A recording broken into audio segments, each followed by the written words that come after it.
En abril de... Perfecto, no quiero perder ni un segundo. En abril del año 98, en el auditorio de la Universidad Autónoma de Madrid, de la Facultad de Derecho, un empresario jerezano que le gustaba vestirse de Superman, en un recinto entregado, ponía a despotricar a toda la clase política del momento entre ovaciones cerradas. Esto es lo que suele pasar cuando se habla de política en comunidad. Pero sabéis, nuestro pueblo es nuestro hogar. Y desde Galicia salió una corbeta que no tenía cañones. Una corbeta que iba con dirección al Nuevo Mundo y que llevaba la vacuna de la viruela. La componía la expedición personas que se han hecho muy famosas, menos alguno. Me vais a permitir que insista en el que es menos conocido, José Salvani.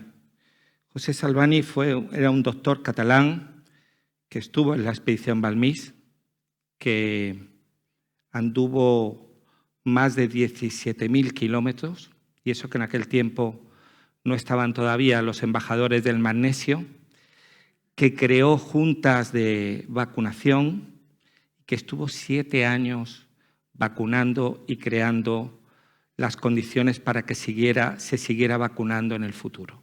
José Salvani es un auténtico desconocido y es algo que quiero reclamar de esos personajes que no conocemos en la historia. Yo soy de un pueblo que habéis visto anteriormente en la fotografía, un pueblo típico andaluz, coronado por un castillo árabe, con vista al mar Mediterráneo, un pueblo que tiene pues, sus problemas como cualquier otro, está bastante más sucio que Ames y bastante más vandalizado que este, donde nos tratan tan bien, pero es un pueblo que sobre todo tiene un problema de visión. Y ese problema de visión ahí es donde empieza un poco la desconexión de las personas con la política. Vivimos dentro de una zona agrícola donde hace 20 años se creó una infraestructura enorme, con una presa enorme, pero llevamos 20 años que se construya el aspecto menos voluminoso, que son las conducciones para llevar el agua a los nuevos regadíos. Entonces, vemos cómo tenemos la presa, pero no podemos utilizar el agua. Ahí empieza la desconexión de las personas con la política, después de 20 años. Y de la desconexión con la política pasamos a hablar de los nuevos perfiles en política. Yo he dividido los nuevos perfiles, el nuevo prototipo, que no tiene nada que ver con el alcalde de este pueblo, válgame Dios, don Blas. Los hemos dividido en 3, los nuevos perfiles. Uno es el vanidoso,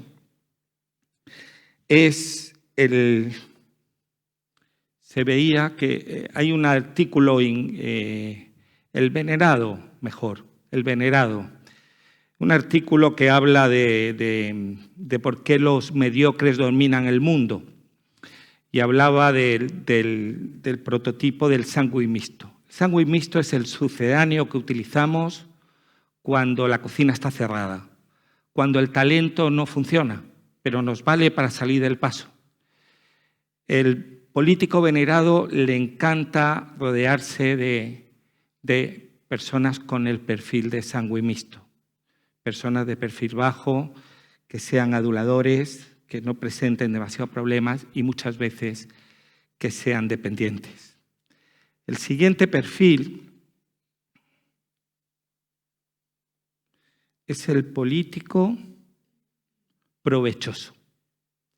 Es el que intenta continuamente hacer valer su condición para beneficio propio. Hay dos casos así muy llamativos. Uno en mi comarca, fue el presidente de la Mancomunidad de Municipios, anticipó la renovación del consumo del contrato de adjudicación del suministro de agua, quizá el negocio más importante que hay en la comarca. Y, bueno, en la empresa que se adjudicó el concurso trabajan sus 2 hijos. Y había otro ejemplo del provechoso, un alcalde del Levante, que cuando llegaron las primeras vacunas se llamaba Bernabé, el alcalde, cuando llegaron las primeras vacunas del COVID-19 para colectivos de alto riesgo y mayores, pues el alcalde, aunque era joven, pues se vacunó de los primeros. Es un ejemplo de lo que es utilizar un cargo en provecho propio. Y hay también un tercer ejemplo que hemos puesto también, que se llama el político instagramer. Hay un profesional de la hostelería, en el gremio que yo trabajo, que habla de las propinas digitales. Las propinas digitales es aquello que los clientes, cuando suben a Internet, el restaurante compensa de alguna forma que el cliente le haya dado publicidad. Y hay un tipo de político que necesita esa publicidad, esa propina digital. Aquí tenemos una inauguración de una rotonda en mi provincia, que es una lástima porque si hubiera medido un poco más la rotonda hubieran entrado todos en la foto, pero han tenido que doblarse alguno porque hay más políticos que rotonda en este aspecto. Y bueno, de la crítica política pasamos a compartir una visión. Y creo que podemos compartir una visión estudiando nuestra historia. Nuestra historia es muy rica, incluso en momentos muy negativos, muy nefastos. El reinado de Carlos IV, al que todos recordarán por las intrigas que tuvo con su hijo Fernando o por los supuestos amoríos que la reina tenía con el primer ministro Godoy, o por doblegarse la invasión napoleónica. Pero en ese periodo tan negativo se dio lugar el primer viaje científico filantrópico que iba a combatir la viruela. En ese momento tan aciado, encontramos un ejemplo que fue un hito y que nunca hasta la fecha se había llevado a cabo, de una expedición filantrópica científica. Y hay otra cuestión en nuestra historia, de los que nos gusta investigar, que es la del mestizaje. Es algo de lo que creo que realmente nos podemos sentir orgullosos. Los mestizos ya formaban parte de nuestra comunidad de forma plena. Os voy a hablar de 2 casos, de los primeros mestizos que llegan a la península. Uno es Martín Cortés, es hijo de Malinche y Hernán Cortés, se cría en la corte, juega con el rey, y otro es el Inca Garcilaso. Para nosotros tiene mucho valor estos primeros mestizos porque en el reinado de Felipe II, cuando decían que no se ponía el sol en nuestro imperio, la península tenía un problema gravísimo en donde yo vivo, en las Alpujarras y en la costa tropical de Granadina, porque había una sublevación de los moriscos que estaban siendo asistidos por tropas que venían del norte de África y que hacían que tuviéramos un problema en las mismas puertas de la península. Pues allí estuvieron sirviendo al rey el Inca Garcilaso, descendiente de Túpac Yupanqui, bisnieto de un emperador inca, no es de la película de Avatar, es un emperador inca.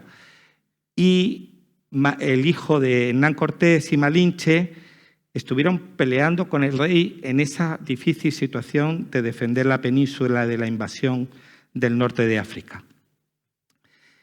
Y para acabar,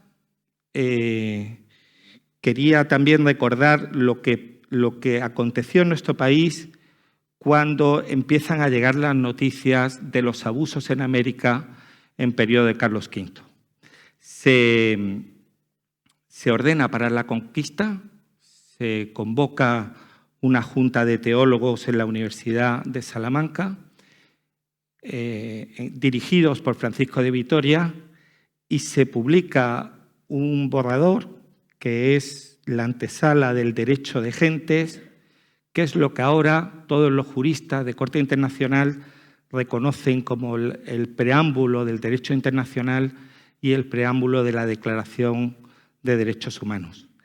Eso hace que incluso en un momento donde los abusos eran notorios, hay una reacción para intentar evitar eso. Y acabo con una frase de Pablo de Vitoria, un escritor colombiano, que habla que hace ya tiempo se enterraron los códices de la grandeza.